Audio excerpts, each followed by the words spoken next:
Good day. My name is Dr. Charl Alberts.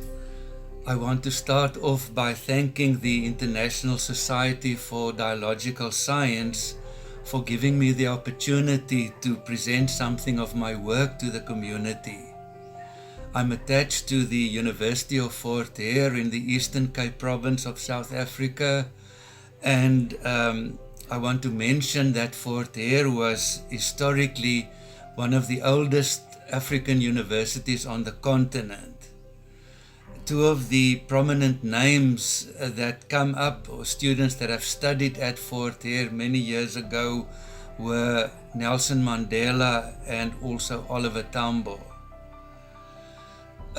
My research interest in identity studies started when I became a lecturer at the university, and as a white South African, my experience of coming into intimate and close contact with black communities and black students and colleagues, this gave me an insight into the struggles during the late apartheid years. So my interest in identity questions and studies grew from that experience. I started off my research work on identity by making use of the Erikson-Marcia research paradigm. For some years, I found it to be a useful paradigm to use in our context, but gradually the limitations of this approach became more prominent for the kinds of struggles and the kind of turmoil that we experience in our situation. This brought me to the discovery of newer approaches on identity questions, and I decided to make a change and make use of discursive and narrative approaches, including the dialogical self theory, which speaks very positively and powerfully to the kinds of struggles and identity questions from our context. My presentation I term Identity Struggles in a Border-Crossing Post-Apartheid South African Society, with a focus on Afrikaner and Coloured youth from a dialogical self perspective. I want to share findings from two recent studies on identity issues within our context. In the first study, it is about Afrikaner youth identities being negotiated during family conversations. So in other words, intergenerational talk between Afrikaner youths and their parents. In the second study, the focus is on Coloured and Afrikaner adolescents negotiating ethnic identities in conversation. In other words, a mixed peer group conversation within a school setting. And I conclude, I offered a discussion from a dialogical self perspective.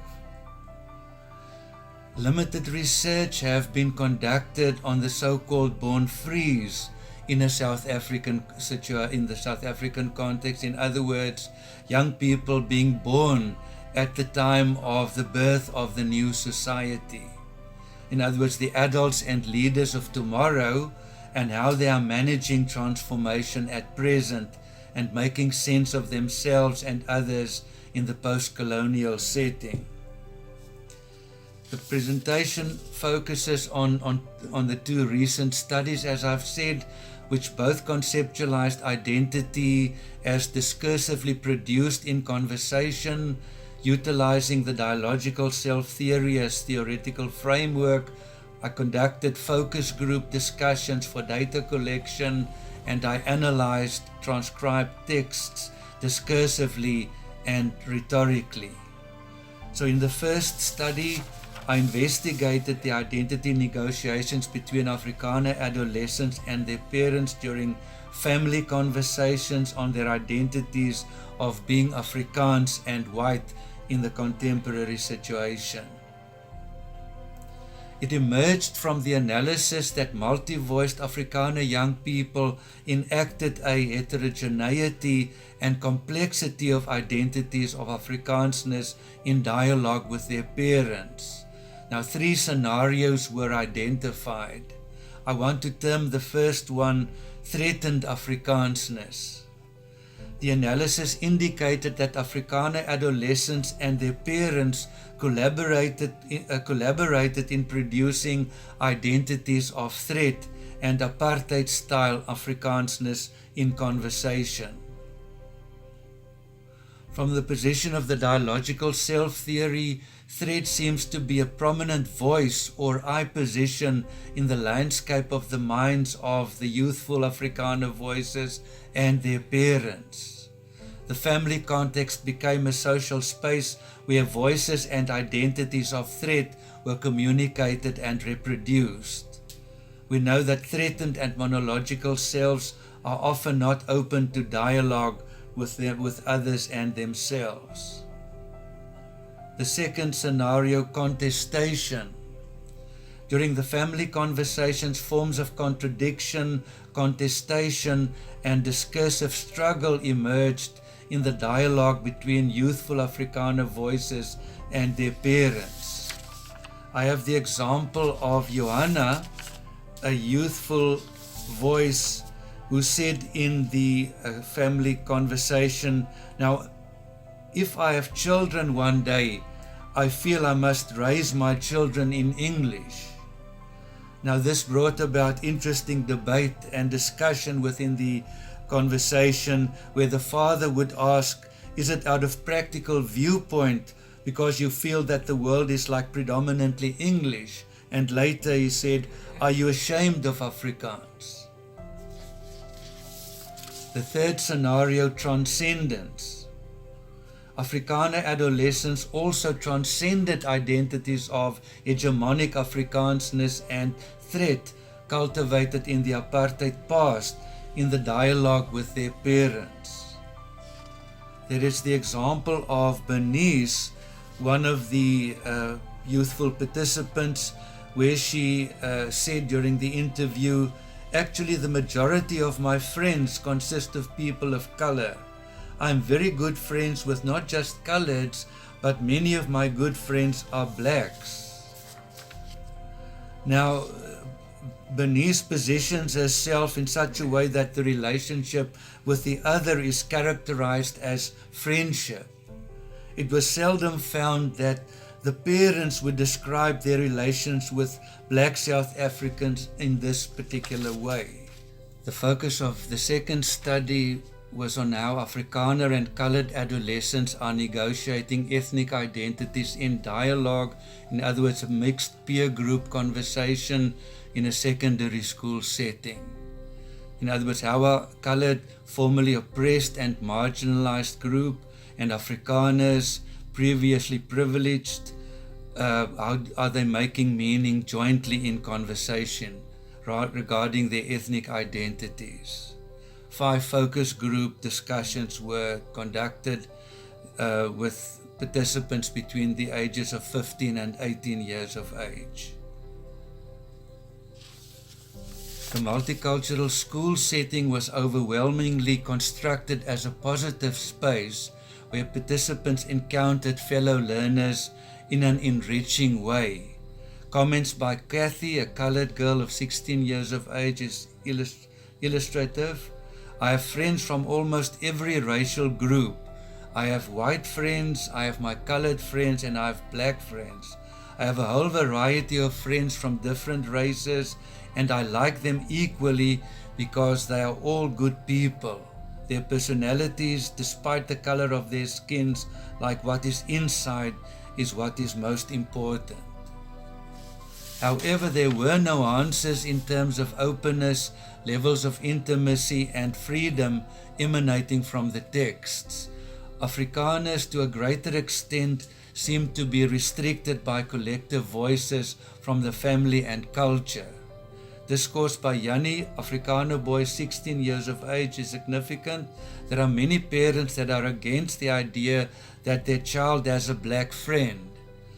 My dad feels it's fine if I have a black friend and he can come over and play, but it doesn't feel right that the child sleeps over. I don't know why, and my mother also doesn't know why. In contrast, Jason, a colored boy, also 16 years of age, makes the point, I must say I have more black friends than from my own culture. I've been friends for so long that I can speak their language, and people will say I'm a black person too, in the manner that I speak the language. In response to the question of having a boy or girlfriend from a different culture or racial group, the colored participants tended to be clearly and wholeheartedly in favor of a mixed love relationship. An example is Desiree, colored girl, 17 years of age, who stated, I want it.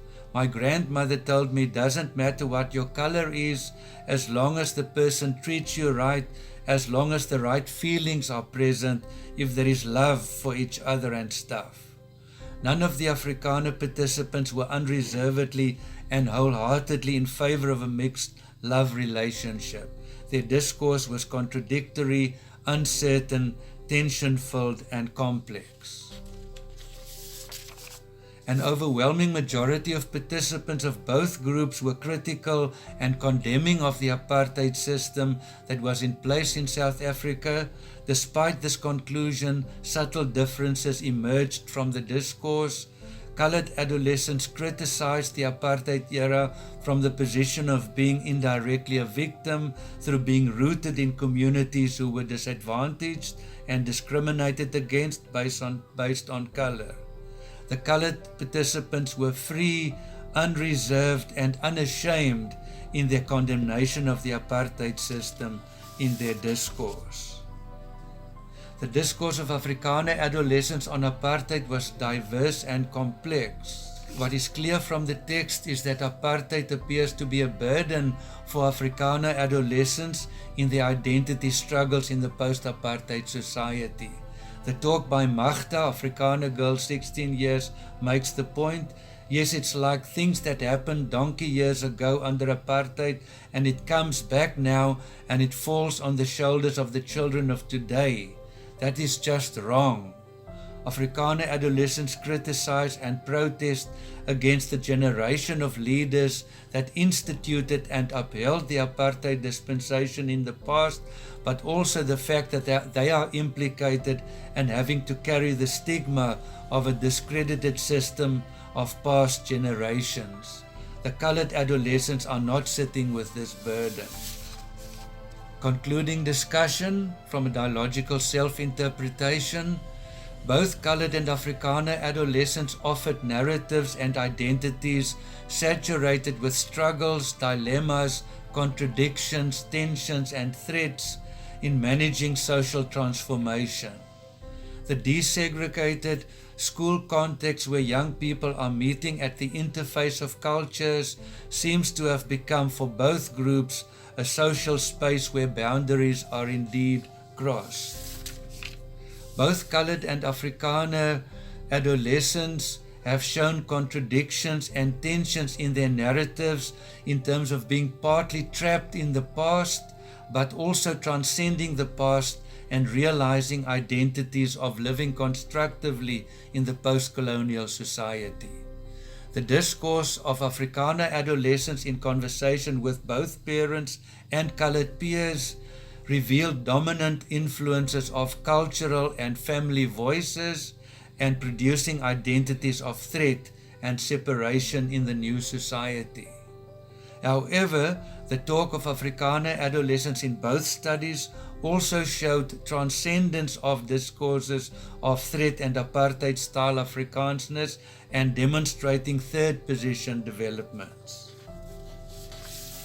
The talk of colored adolescents also revealed the remnants of apartheid through a sense of stigmatization regarding the oppression, discrimination, and marginalization of the past. The struggle is often to gain a greater sense of self-belief and worthiness in the new society through taking up new I positions.